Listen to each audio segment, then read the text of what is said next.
je veux faire ce cours, on vient d'avoir malheureusement encore un attentat terroriste de gens sans aucune moralité, des assassins, des vulgaires assassins, nos ennemis.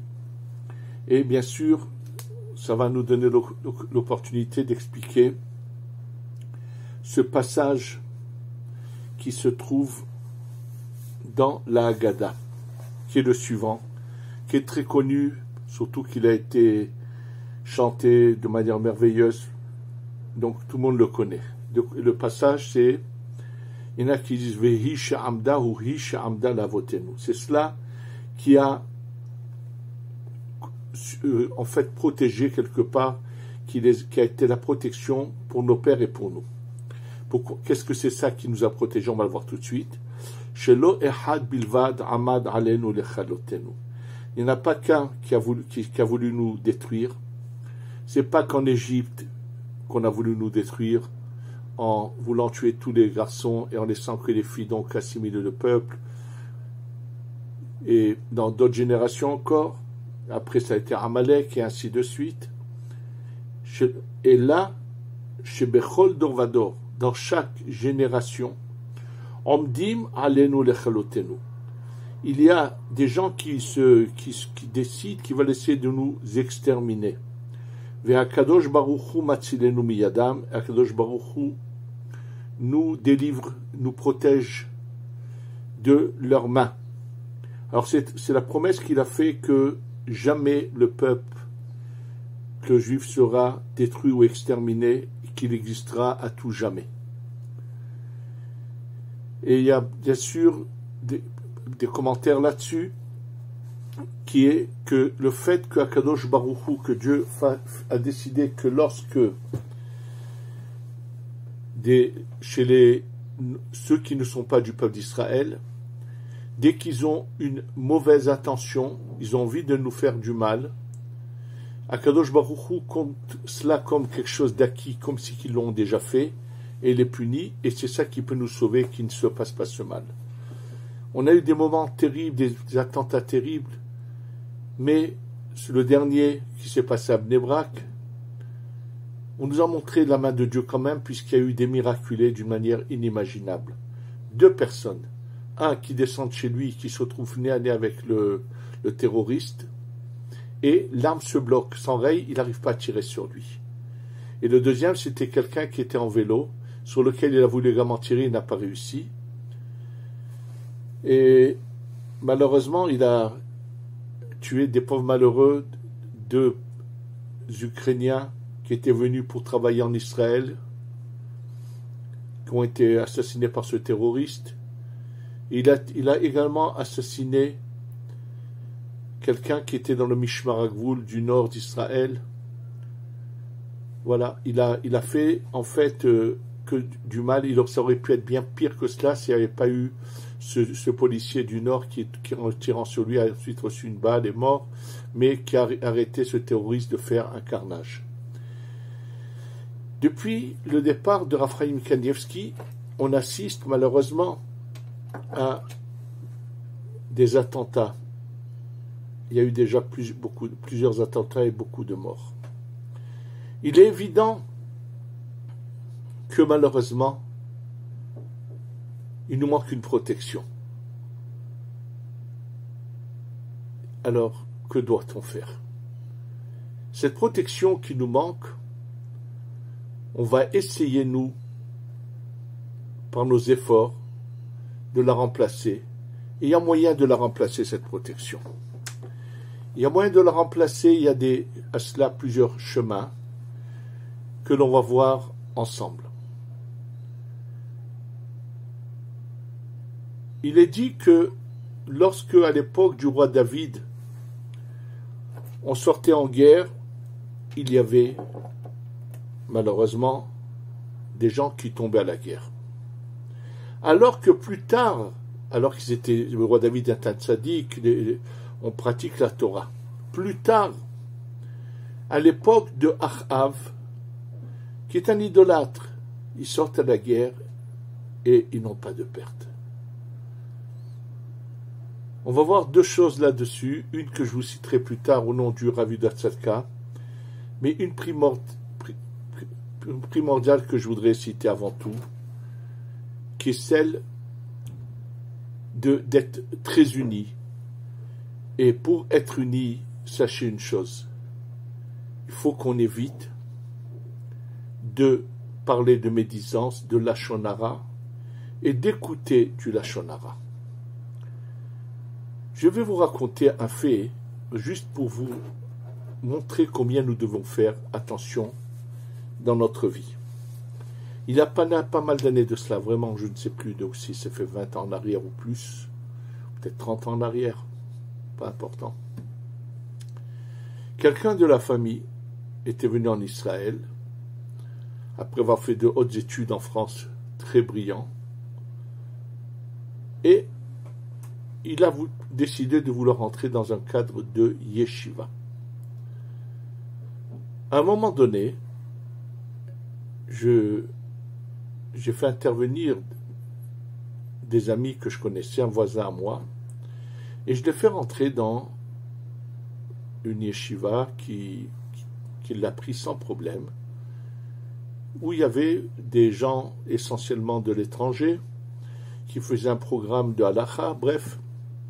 Et voilà que, je ne sais pas combien de temps après qu'il était là-bas, pas longtemps, un matin, il vient me voir, il me dit, tu sais, hier soir, un des rabbanim, qui était mon voisin justement, il me dit, le Rav tel, hier soir est venu, à 11h du soir, je dormais, il m'a réveillé pour me dire, demain, tu prends tes affaires et tu t'en vas. Donc, le lendemain matin, il vient me voir, il me dit, voilà, qu'est-ce que je fais? Je vous assure, j'étais très surpris, choqué, parce que même s'il avait un côté un peu problématique sur le plan psychiatrique, faisait de mal à personne, il avait certains problèmes qui sont allés en s'aggravant plus tard, mais à ce moment-là, il n'y avait rien de méchant en lui, ou il étudiait dans son coin, il faisait vraiment de mal à personne. Donc vraiment, j'étais surpris et choqué. J'ai réfléchi et j'ai décidé de ne pas appeler mon voisin, le Rav. Je ne me rappelle pas quelle solution je lui ai trouvée, quelle solution lui l'a trouvée. Il est parti quelque part ailleurs, je ne me rappelle plus où, c'est pas important. Et puis, j'ai attendu la première occasion quand je rencontre mon voisin dans la rue. Il m'a parlé, bonjour, comment ça va? Et j'ai essayé d'aborder, ou lui aborder le sujet. Et je lui ai dit, dites-moi, qu'est-ce qu'il aurait fait qui a fait que vous alliez lui dire à 11h du soir qu'il devait partir, prendre ses affaires et le demander partir? Et ce Rav me regarde, hébété. Il me dit, mais jamais de la vie. Jamais personne n'est venu lui dire à 11h du soir, prends tes affaires et va-t'en. Pas du tout. Ça s'est jamais passé. J'ai reçu une douche froide parce que j'imaginais pas que cette personne pouvait avoir des hallucinations aussi fortes que celle-là. Et d'ailleurs, lui-même, quelques temps plus tard, il me dit qu'il a vu ses amis de chambre et qu'il leur a parlé. Ils m'ont dit, mais non, jamais personne n'est venu. Il a appris que finalement, il avait eu des pures hallucinations. Et heureusement, donc, j'avais pas pris le téléphone pour appeler ce Rav et lui dire pourquoi vous avez fait ça ou quoi. J'aurais été ridicule. Il m'aurait dit, mais de quoi tu parles? Je vous raconte ça pour une raison.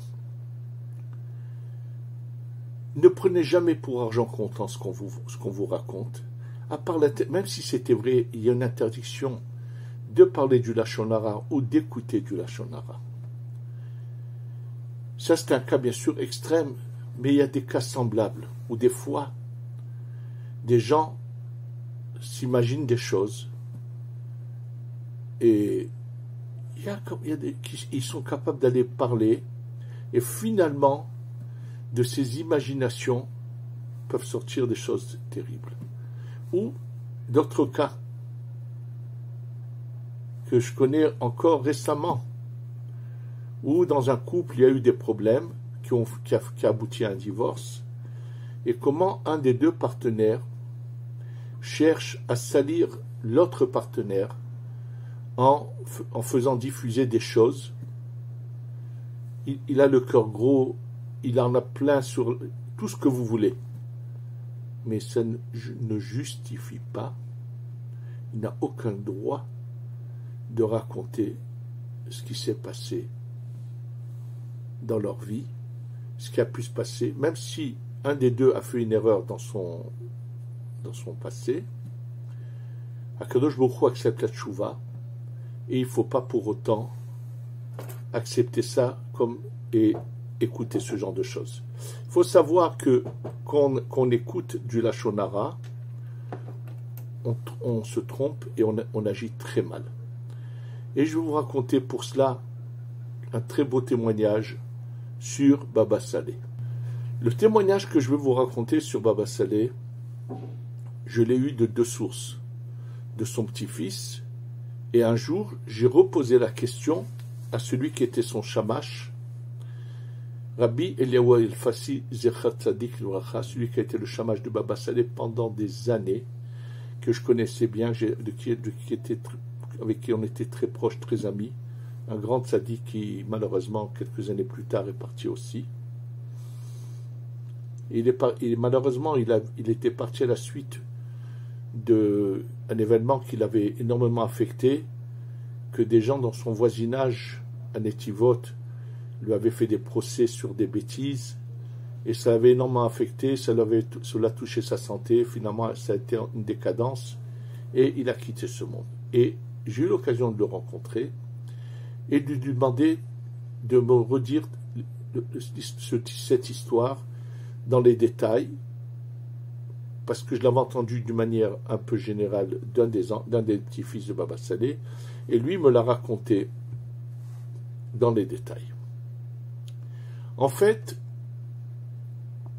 quand Baba Saleh était encore au Maroc, un petit cousin à lui, qui s'appelait Rabbi Yitzhak Abu Hatzera, il avait un frère qui s'appelait Rabbi Yitzhak, je ne parle pas de son frère, je parle d'un petit cousin lointain, qui était rave dans une petite ville où il y avait une communauté juive, avec une synagogue, une communauté dont celui qui était qui dirigeait la communauté était un monsieur bien sûr riche et honorable, qui lui était ce qu'on appelle Rosh HaKahal, qui était un peu la tête, c'était comme le président de la communauté.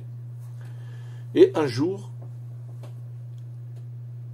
quelqu'un dans la communauté avait organisé un grand repas chez lui, pour je ne sais pas de quoi il s'agissait, et donc les gens sont arrivés et se sont installés petit à petit, et on attendait bien sûr le président de la communauté qui n'était pas encore là, qui était le personnage honorable qui lui, en fait, s'occupait de tous les frais qui concernaient, il avait des moyens, donc lui gérait tous les frais de la communauté, c'était celui qui les payait, qui le faisait.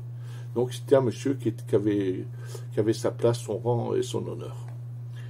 Et puis tout d'un coup, pendant qu'ils sont en train d'attendre, ce Rav Yitzhak s'adresse à celui qui organise le repas chez lui et à toute la communauté présente, tous ceux qui étaient là présents à ce repas. Il leur dit, tout de suite on se lave les mains, on commence le repas. Ils ont dit, Ya Rabbi, c'est honteux de ne pas attendre le président. Il leur a dit, je vous ai dit quelque chose, vous m'écoutez. On ne l'attend pas.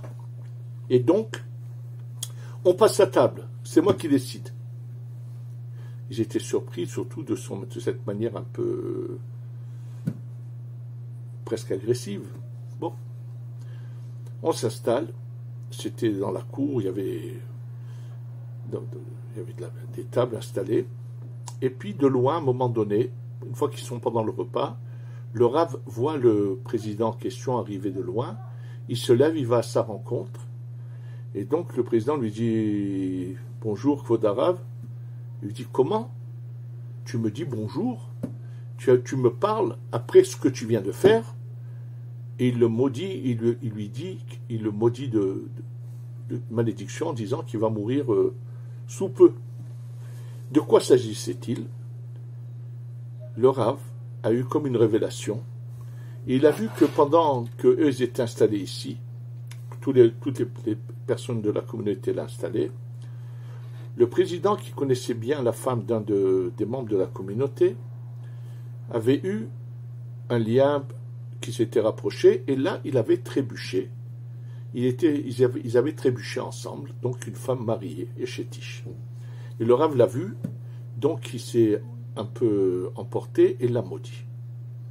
Naturellement, le président a fait demi-tour et est rentré chez lui, mais, à part qu'il avait du remords, il savait que la famille Abou Hatzera, qui est une famille de saints, qu'une parole qui sort de la bouche est une malédiction. Je ne sais pas s'il l'avait dit dans le mois, d'ici un mois il partirait. Il s'est mis à penser que son décret de mort était signé, quoi. Il avait un ami intime qui s'est rendu compte de ce qui s'est passé, qui est venu lui parler, qui lui a dit « Dis-moi, qu'est-ce qui s'est passé? Je t'ai vu, vous avez une intercation avec le Rav et tu es reparti, qu'est-ce qui s'est passé ?» Il lui dit « Voilà, je vais tout te raconter. » Il lui raconte tout. Il lui dit « Mais je sais que comme il a prononcé cette malédiction, il tremblait. » Et cet ami lui dit « Écoute, moi je pense que celui qui peut te sauver, c'est Baba Saleh.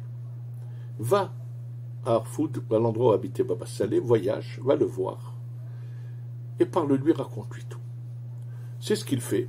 Il va donc dans la ville où Baba Saleh était Rav, et il arrive, il rentre, et il raconte tous les faits à Baba Saleh. Écoutez bien, vous allez voir ce que c'est, qui était ce tzaddik, quel était son amour du peuple d'Israël. Baba Saleh, une fois qu'il l'a entendu, lui dit « Dis-moi, Yabni, ce que t'as dit mon petit cousin, c'est vrai ?» Comme si Baba Saleh ne savait pas. Il lui dit « Oui, Kvod Harav, c'est vrai, mais j'ai du regret. » Il se met à pleurer. « J'ai fait une erreur, j'ai fait une bêtise, mais j'ai beaucoup de regrets. Tu es sûr que ça t'arrivera plus jamais ?» Il me dit « Non, Kvod Harav, je sais, j'ai perdu la tête. J'ai fait une erreur, une fois, mais je t'assure, Kvod Harav, que c'est la seule et unique fois que ça se produira jamais plus de ma vie. » Et Baba Saleh qui lui dit « Alors écoute bien, les paroles de Rabbi Yitzhak sont montées mais ne redescendront pas, n'aie pas peur, tu auras une longue vie. » Et il lui dit, il lui donne du courage, du renforcement, et il lui dit « Bon, rentre chez toi. » Après cela, Baba Saleh écrit une lettre et l'envoie à Rabbi Yitzhak, son cousin. Il lui demande de venir, son petit cousin. Lorsque Rabbi Yitzhak arrive, Baba Saleh lui dit « Dis-moi, comment tu as su qu'il avait fait une telle chose ?» Il va dire « Rabbi, c'est la première fois que j'ai eu une révélation du ciel. J'ai eu ce qu'on appelle le roi HaKodesh. On m'a révélé. C'est la première fois que ça m'arrive. » Il lui a dit « Et tu penses que tout ce qu'on t'a révélé du ciel, tu dois le dire ?» Alors il le regarde surpris, il lui dit « Sache, tu sais combien de gens passent chez moi. Dans toutes ces personnes qui sont passées, sache que j'ai eu plus de 300 fois des cas semblables. Et je n'ai jamais rien dit. J'ai juste prié pour qu'ils fassent teshuva. » Ça, c'est l'amour du peuple d'Israël. Lorsque nous sommes unis et qu'on s'aime les uns les autres, et sans regarder les défauts des autres, et de prier pour eux, et de dire, ça peut nous arriver à tous, on peut tous faire des erreurs et des bêtises, qu'Hachem nous protège, amen, qu'on n'en fasse jamais, mais à savoir être dans les kavzechut, savoir bien juger les autres. Sachez qu'Akadosh Baruch Hu est fier de nous et nous protège. C'est ce qui se passait à l'époque de Achav. À l'époque de Achav, ils étaient unis. Et ils n'étaient pas de grands tzadikim, mais ils étaient unis. À l'époque de David Amelech, ils n'étaient pas unis. Il y avait ces guerres. Ceux qui étaient partisans de la dynastie de Shaoul, qui ne voulaient pas admettre David. Tous ceux qui ont cherché à parler contre David Amelech, et ainsi de suite. Qui ont cherché à le rabaisser. Malheureusement, on connaît la suite. À l'époque du Harizal, il avait fait des révélations qu'il n'avait pas le droit de faire parce que son élève avait insisté. qui a fait qu'il y ait un décret de mort sur lui. Et comment il a voulu stopper ce décret? Il a pris ses élèves, il avait pris un grand espace de maison à Tzfat, il les a réunis, il leur a dit, je vous demande une chose, restez toujours unis, qu'il n'y ait jamais de bagarre entre vous. Et il l'écrit dans le Shara Gilgulim, que lorsque deux femmes se sont chamaillées, ensuite les maris se sont mêlés, il a dit à un moment où il y a eu la bagarre entre deux de ses élèves, il a vu là-haut le Samer même signer le décret de mort du Harizal. Et d'ailleurs, il a dit à Rabbi Chaim Vital qu'après le départ de ce monde, il a demandé de retirer celui qui avait provoqué cette mahloquette de ses élèves, de ne plus continuer à lui enseigner les enseignements du Harizal.